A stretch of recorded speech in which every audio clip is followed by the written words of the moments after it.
Welcome to our channel. నమస్కారం. ఆంధ్రప్రదేశ్ రాజకీయాల్లో కీలక పరిణామాలు జరగబోతున్నాయా?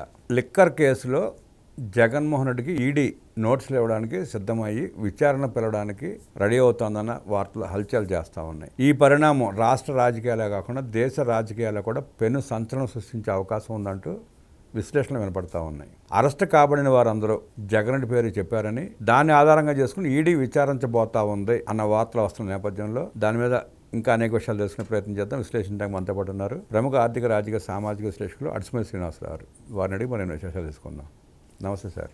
నమస్కారం అండి. ఈడీ ముందడుగు వేసి జగన్ రెడ్డికి నోటీసులు ఇచ్చి విచారణకు పిలవబోతుందన్న వార్త వస్తూ ఉంది. ఆ వార్త నిజమయ్యే అవకాశం ఉందంటారా? ఎట్లా చూస్తారు? ఇప్పుడు జగన్మోహన్ రెడ్డి ఈ లెక్కర్ కేసు నుంచి తప్పించుకోలేడండి. చాలామంది జగన్మోహన్ రెడ్డిని ఏమి చేయలేరు అని విక్రిస్తున్నారు. ఒకవేళ మనలాంటి ఎవరన్నా ఇతనికి తప్పదో అని చెప్తున్నప్పుడు అలా అనుకోవడానికి కారణం ఏంటంటే, ఇప్పుడున్న కూటమి ప్రభుత్వం పోకడ అంటే ఈ గత జగన్మోహన్ రెడ్డి హయాంలో అరాచకాలు చేసిన వాళ్ళ మీద వీళ్ళు సరిగ్గా పట్టించుకుంటలేదనేటువంటి అపోహలో ఉన్నారు. నిజం కాదు అది. ఎవరిని వదిలేశారండి? ఎవరిని వదిలిపెట్టలే. మీకు మనకి ఎదురుకుండా కనపడుతుంది ఎవరంటే, వీళ్ళందరికీ ఎవరిని అడిగినా ముందు చెప్పేది ఏంటంటే దూరంపూడి చంద్రశేఖర్ రెడ్డి, పెద్దిరెడ్డి కనపడుతున్నాడు కదా. ఇలాగ రోజా, పేరు నాని, ఈ నలుగురు కనపడుతూ ఉంటారు మీకు. ఈ నలుగురు కూడా పెద్దిరెడ్డి పిఏ అరెస్ట్ అయ్యాడు. ఫైళ్ల దహనం కేసు ముందుకెళ్తా ఉంది. దూరంపూడి చంద్రశేఖర్ రెడ్డికి సంబంధించిన ఇది పెద్ద నెట్వర్క్. ఈ నెట్వర్క్ సంబంధించి మనం కొన్ని బయట పెట్టడానికి అవకాశం లేనివి జరుగుతున్నాయి. అది చెప్పడానికి లేదు ఇప్పుడు. సరే, అది బయటకు వచ్చిన రోజు మాట్లాడతారు దాని గురించి. నేనైతే చెప్పేది ఏంటంటే, ఫైనల్గా అతను వదిలిపెట్టే ప్రసక్తి లేదు, వదలరు అని చెప్తున్నాను నేను. ద్వారంపూడిని ఈ బియ్యం సంబంధించిన పేరు నాని కూడా. అయితే ఈ లోపల వాళ్ళు ఏంటంటే వాళ్ళకి ఆత్రం ఆగట్లా. ఎందుకు ఆగారో వాళ్ళకే అర్థం అవ్వట్లేదు. అర్థమైందా మీకు? ఇప్పుడు వాళ్ళకి కూడా అర్థం అవ్వట్లా. ఎందుకు ఇప్పుడు వాళ్ళకి ఇన్ఫ్లుయెన్స్ ఉండి లేకపోతే ఎవడో ఒకటి కాపాడుతామో ఏదో లేదు. ఇప్పుడు ఎవరన్నా కాపాడుతున్నారనుకోండి, పేరు నేను అలా పెట్టకపోడు కదా. ఇప్పుడు కాపాడినోడు చెప్తాడు, నీ అమ్మ ఏటరా నీకు చెప్పాను నేను, నువ్వేమో ఇలా మాట్లాడుతున్నావు, వాళ్ళు నన్ను దొప్పుతున్నారు అంటాడు కదా. ఇప్పుడు మీరు ఎవరికన్నా పోలీస్ స్టేషన్లోంచి మా వాడండి అని చెప్పారు ఇంకో ఎస్ఐకి, వాడు బయటకు వస్తా ఏరాదవా అనడం కానీ ఆ ఎస్ఐ గారిని. అప్పుడు ఏమంటాడు, ఏమయ్యా నువ్వు చెప్పు, వాడు ఎలా మాడుతున్నాడు చూసామని మిమ్మల్ని కదా అంటాడు. అప్పుడు కాబట్టి ఆ అవకాశం రాలేదు, అక్కడ జరగలేదు. కాబట్టి పేరు నాని కూడా డౌట్ ఉంది, ఏం జరుగుతుందో తెలియక తెలుసుకోవడం కోసం కెలుగుతున్నాడు. ముందు అరెస్ట్ అయిపోతే అలా ఏదోటి వాళ్ళు టెన్షన్ తట్టుకోలేకపోతున్నారు వాళ్ళు. చంద్రశేఖర్ రెడ్డి చాలా గుమ్మనంగా ఉన్నాడు. అతనికి మాత్రం కిందన్నీ గలగలాడిపోతూ ఉన్నాయి, ఎప్పుడు పడిపోతారు మీద. కానీ ఈ కేసుల్లో ఉన్న రోజా గారు కూడా సేమ్ అదే సిచ్యువేషన్. అయితే ఆవిడకి మనందరం అపోహపడి, నాకు కూడా మధ్యలో అనుమానం వచ్చింది. నేను ఎంక్వైరీలో ఎవరో కాపాడుతున్నారో ఎవరో ఏంటని చెప్పి మొన్న ఇటీవల కూడా నేను చాలా ఇది అనుకుని దాని మీద లోపల ఏంటనేటువంటి లోపలికంటే వెళ్తే ఎవరో కాపాడతలేదు వాళ్ళని. ఖచ్చితంగా వాళ్ళు కూడా వెళ్ళిపోతారు. అంటే వాళ్ళకి కొన్ని లింకులు ఉన్నాయండి. ఆ లింకులు కనెక్ట్ అయిపోతే ఫినిష్, అంతే. వాళ్ళ కేసు కూడా ఫైనల్ అయిపోయింది. ఆ లింకులు ఛేదించిన దగ్గర ఆగింది అక్కడ. అక్కడ ఆగింది అంతే. అప్పుడు ఇక్కడ ఏమవుతుందంటే, వీళ్ళు ఒకటా రెండా ఎన్ని కేసులండి అసలు. ఇప్పుడున్న సిబ్బందికి 5-6 రెట్లు ఉండాలి. అంటే ఆ మూలాలు అన్నిటికి వెళ్ళాలి కదా. కంప్లీట్ ఆధారాలు కావాలంటే ఆ రూట్స్ ఎక్కడి వరకు వెళ్ళిపోయినా అక్కడ వరకు నుంచి తవ్వుకుంటూ రావాలి. ఇది చాలా పకడ్బంది. ఒకటా రెండండి అన్నికే. మద్యం కేసుకి ఎంత దారుణంగా తవ్వుకుంటూ వెళ్ళలేదు తెలుసా మీకు. పాతాళంకి వెళ్ళిపోయారు. అందరూ చెప్పారు, అందరి వేళ్ళు కూడా జగన్నే చూపించినాయి. ఫైనల్గా మనందరం తిట్టుకున్నాం కదా, వీళ్ళు తెలీదు, గుర్తులేదు, మర్చిపోయారు అనుకుంటున్నారు కూడా అందరూ చెప్పేశారు. ఇప్పుడు ఫైనల్గా రేపు మాపు మంచి ముహూర్తం చూసి పంపిస్తారు. మీరు మొన్న కూడా ఇప్పుడు అన్నారు, జగన్ రెడ్డి త్వరలో నోటీసులు ఇచ్చి విచారిస్తారు, అరెస్ట్ చేస్తారు, తప్పదని చెప్పి. మీరు జాతకం చెప్పినట్టే జరుగుతూ ఉంది ఇవాళ. అది ఖచ్చితంగా జరుగుద్దండి. ఎందుకు జరగదు? ఎందుకంటే ఎందుకు వదిలేస్తారు? వదిలేయాలని ఎందుకు అనుకుంటారు వీళ్ళు? ఇప్పుడు కామన్ సెన్స్ ఉండాలి కదా ఎవరికన్నా. ఇప్పుడు ప్రధానమైన ప్రత్యర్థి అతను అరటిపండులో మిఠాయి పొట్టంలో దొరికాడు, ఎందుకు వదిలేస్తారు ఎవరన్నా? అయితే అతనికి వీళ్ళకి తేడా ఏంటంటే, అతను ఏమీ లేకపోయినా కానీ అక్కడ ఏదో ఉన్నట్టు సృష్టించి అరెస్టులు తెగబడ్డాడు. వీళ్ళు అక్కడ ఉన్నదని తెలిసిన తర్వాత దాన్ని మరింత పగడ్బందీగా అక్కడ తప్పించుకోకుండా పక్క ఆధారాలతో అక్కడ. ఎందుకంటే ఆ ప్రత్యర్థి సామాన్యుడు కాదు, నొటోరియస్ క్రిమినల్. అతను క్రిమినల్ మైండ్ సెట్, క్రిమినల్ లాలో అతను నిష్ణాతుడు. కఠినమైన చట్టంలోంచి ఆ జల్లిలోంచి బొక్కల్లాగా ఎలా జారిపోవచ్చో తెలుసుకున్నవాడు, పైగా అతని దగ్గర ఉన్న డబ్బు అనేటువంటిది బ్రహ్మాండమైన ఇంధనంలో పనిచేస్తూ ఉంటుంది అతనికి.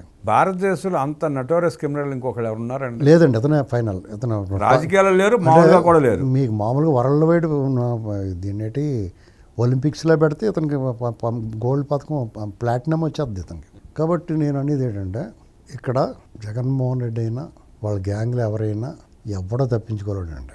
ఎందుకంటే లిక్కర్ దాంట్లో పక్కా ప్రూఫ్స్ వచ్చేసినాయి. ఇప్పుడు వీళ్ళు ఎక్కడెక్కడ దాచారు అవి కూడా బయట లాగేస్తున్నారు.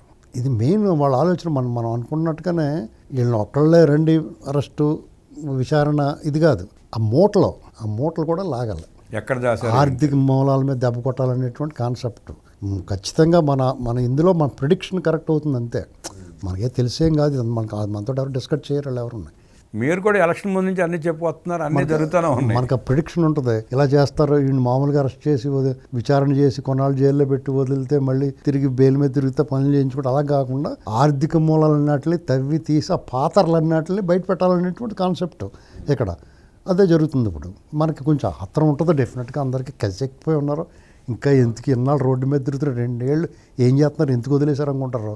దానికి తగ్గట్టుగా రకరకాల వదంతులు, రకరకాలుగా నెగిటివ్ ప్రచారాలు అన్నీ ఉన్నాయి. ఎందుకంటే ఇప్పుడున్న ప్రభుత్వమే సవాళ్ళు ఎలా ఉన్నాయంటే, ముఖ్యంగా తెలుగుదేశం పార్టీ మీద, పార్టీ 2024 పార్టీ కోసం పనిచేసిన వాళ్ళే చాలా దారుణంగా నెగిటివ్గా రాస్తున్నారు, మాట్లాడుతున్నారు. అందులో కొన్ని అర్ధ సత్యాలు ఉంటాయి, అన్నీ పూర్తిగా వాస్తవాలు కాదు, కానీ ప్రతిదాన్ని నెగిటివ్ కోణంలో చూస్తున్నారు, అదొకటి. అలాగే కార్యకర్తలు పట్టించుకోవట్లేదనే కొన్ని చోట్ల నిజంగానే జరుగుతుంది, కొన్ని ఇన్సిడెంట్లు జరుగుతాయి, దాన్ని అందరికీ అన్వయించేస్తున్నారు. ఇప్పుడు అసలు కార్యకర్తలు పట్టించుకుంటున్నారు, చాలా బ్రహ్మాండం భజగోవిందం కింద కొన్ని చోట్ల లేదు, 30-40 చోట్ల నియోజకవర్గాల్లో ఇబ్బందులు ఉన్నాయి, దాన్ని మొత్తానికి అన్వయం చేస్తున్నారు. దాన్ని అవన్నీ పరిష్కారం చేయగలిగిన సమస్యలే. ఒక పక్క నుంచి పరిష్కారం చేసుకుంటూ వస్తున్నారు, ఎమ్మెల్యేలకు పదే చెప్తున్నారు. అందులో కొంతమంది ఎమ్మెల్యే వాళ్ళు కూడా నోటోరియస్. జగన్మోహన్ రెడ్డి బ్యాచ్ కాళ్ళకి తేడా లేదు. మనం కూటమిలో ఉన్న ఎమ్మెల్యేలు కూడా, అంటే ఆ పార్టీ లేదు, 3 పార్టీల్లోనే ఉన్న వాళ్ళకి జగన్మోహన్ రెడ్డి బ్యాచ్కి వీళ్ళకేం పెద్ద తేడా లేదు. ఒక 10 మంది 20 మంది ఉన్నారు, వీళ్ళు కూడా నోటోరియస్ బ్యాచే. అయితే దానివల్ల ఏంటంటే కార్యకర్తల్లో ఒక అసహనం పెరుగుతూ ఉండదు. ఇప్పుడు నన్ను ఒక ఆయన ఫోన్ చేసి అడిగాడు, కార్యకర్తలు అండి అదండి ఇదండి అన్నాడు. ఎక్కడ అంటే, ఇంకో నేను ఇలాగ అనుకుంటున్నారన్నాడు. నీకు స్వీయ అనుభవం ఏమైనా ఉంటే చెప్పమన్నాను. నీకు కానీ, మీ నియోజకవర్గం కానీ, మీ గ్రామంలో కానీ, మీ పక్కన ఎవరైనా ఉంటే చెప్పండి, మనం డైరెక్ట్గా మాట్లాడదాం వాళ్ళతో. అంటే నాకు తెలిసిన ఎమ్మెల్యే ఉన్న నియోజకవర్గం. కాదు మా దగ్గర కాదు. మరి మా దగ్గర కాదన్నప్పుడు నువ్వు ఎలా చెప్పేస్తావు, నీకేం ఇబ్బంది వచ్చిందా అన్నాడు. నాకేం పని ఉంటుంది అన్నాడు. చాలామందికి పనేం ఉండదు. ఆ సోషల్ మీడియా వచ్చే 1-2 గాలి వార్తలు పట్టుకుని సోషల్ మీడియాలో ఇది ఫ్యాషన్ అయిపోయింది. అది దాని దృష్టి తీసుకెళ్ళడం కరెక్టే, కానీ ఇలాగా మోకమ్ముడిగా ప్రచారం వల్ల నిజంగా కష్టపడినోడికి ఎవడన్నా ఏదైనా చేద్దామన్నా చేయడానికి అవకాశం ఉన్నా ఇదంతా ఎలాగే మాట్లాడుకుంటారండి అనేది గాలి కింద పోతుంది. మీరు అలా ఊరికే ప్రచారం చేయకుండా నిజంగా సమస్య ఉన్నదాన్ని హైలైట్ చేసుకోవాలి. సమస్యను డైరెక్ట్గా తీసుకొచ్చి హైలైట్ చేయాలి, అంతేగాని కార్యకర్తను పట్టించుకోవట్లేదు, వైసీపీ వాళ్ళని తీసుకొచ్చి కూర్చోబెట్టుకుంటున్నారు. ఇలాంటివి మనం మూకమ్మడిగా మాస్ కింద అందరినీ ఒకే ఘాటను కట్టి మాట్లాడకూడదు. దీనికి ఏమవుతుందండి, నిజంగా మీకు సపోజ్ మీరు ఒక నియోజకవర్గంలో ఉన్నారు, ఒక ఎమ్మెల్యే ఒక వైసీపీ వాళ్ళని తీసుకొచ్చి కూర్చోబెట్టుకుని మాట్లాడుతున్నాడు, మనం పట్టించుకోవడం. నువ్వు ఓపెన్గా ఆ ఎమ్మెల్యే పేరు ఎవరిని వైసీపీ వాళ్ళని తీసుకొచ్చాడో డైరెక్ట్గా నీకు సోషల్ మీడియాలో పోస్ట్ చేయి. మొత్తం ఇప్పుడు శంకర్రావు అని ఒక సిఐని అక్కడి నుంచి తీసుకొచ్చారు. ఈ ప్రభుత్వం మాట వినని ప్రభుత్వం అయితే మీకు సమస్య, మాట విని ప్రభుత్వం కదా, వినరా లేదా, అతను వీఆర్కి పంపించారు లేదా, అటువంటిది ఊరికే పంపించారు కదా, మోకమ్మడిగా అది అక్కడ అలాగే ఇక్కడ అలాగే డైరెక్ట్గా ఎందుకు చేయరు? ఎందుకంటే ఇలా ప్రచారం చేసి కూడా లొసుకులు ఉంటాయి. ఎలా లొసుకులు ఉంటాయి? ఎలక్షన్ అప్పుడు ఆ ఎమ్మెల్యేకి అతనికి చిన్న తేడా ఉంటుంది. ఆ ఎమ్మెల్యే నచ్చకపోవటము, అంటే వీళ్ళు అనుకున్న వాళ్ళు సీటు రాకపోవటము, లేకపోతే అతను వేరే పార్టీ పొత్తులో రావటము, ఇలాంటివి అనమాట. ఇలాంటివి ఉంటాయి. లేదా వాళ్ళు ప్రచారానికి వచ్చినట్టు ఇతను వాళ్ళు వార్ యాక్షన్ చేయటమో, లేకపోతే వాళ్ళు వ్యతిరేకంగా పనిచేయటమో, ఇలాంటివి ఏదో ఉంటుంది. నువ్వే వెళ్ళలేవు ఎమ్మెల్యే దగ్గరికి. కార్యకర్తలు వాళ్ళకి కొంత అక్కడ ప్రాబ్లం ఉంటుంది. ఊళ్ళో 2 గ్రూపులు 3 గ్రూపులు ఉంటాయి. నాకు తెలిసి ఒక నియోజకవర్గం ఉందండి, ఎమ్మెల్యే మంచోడే, అందరినీ కలుపుకుని వెళ్ళాలన్న ఉద్దేశం ఉన్నవాడే. ఊళ్ళో 3 గ్రూపులు చచ్చినప్పుడు అతను ఎవరితో వెళ్ళాలి? వాళ్ళతో మాట్లాడితే వీళ్ళ కోపం. కర్మే స్వామి వాళ్ళకి బాబు, మిగతా ఇద్దరికని 2 గ్రూపులకని మ్యాక్సిమం కవర్ చేసుకుంటూ అతను నాకు తెలుసు అతను బాగానే చచ్చిపోతున్నానండి బాబా అని నాతోటి. ఇంకా అయినా సరే మీరు ఎక్కడ దొరకడకుండా మెత్తనోడు మనిషి ఆయన. అలా కలుపుకుని వెళ్తున్నాడు. ఆయనకి ఇందులో ఒక గ్రూప్ మట్టి తోలేసుకుంటున్నారు, వాళ్ళకి ఇవ్వకపోతే అలరే ఇంకోటికి ఎత్తే ఇలాగన్నమాట. ఇవన్నీ ఏమవుతాయంటే ఊరికి దాన్ని కార్యకర్తలను పట్టించుకుంటలేదు, కేటను వదిలేశారు, ఈ టైప్ ప్రచారాలు. ఇంకోటి ఏంటంటే ముఖ్యంగా ఒక నియోజకవర్గం ఉంది, ఇది నిజంగా జరిగింది. అతను వైసీపీ సర్పంచ్ 2-3 కోట్లు స్కామ్ చేయడని, పంచాయతీ నిధులు దొబ్బేసాడని అతని మీద ఎలిగేషన్ ఉంది. ఆ ఊరంతా అతను ఇటు తేడాగడరా బాబు అనుకుంటున్నాడు. ఆడిని కొత్తగా ఎన్నికైన ఎమ్మెల్యే అని కూడా పెట్టుకుంటున్నాడు. అలాంటివి ఉన్నాయి, లేకుండా లేవు. కాబట్టి అవన్నీ సార్ట్అవుట్ చేసుకోవాలి.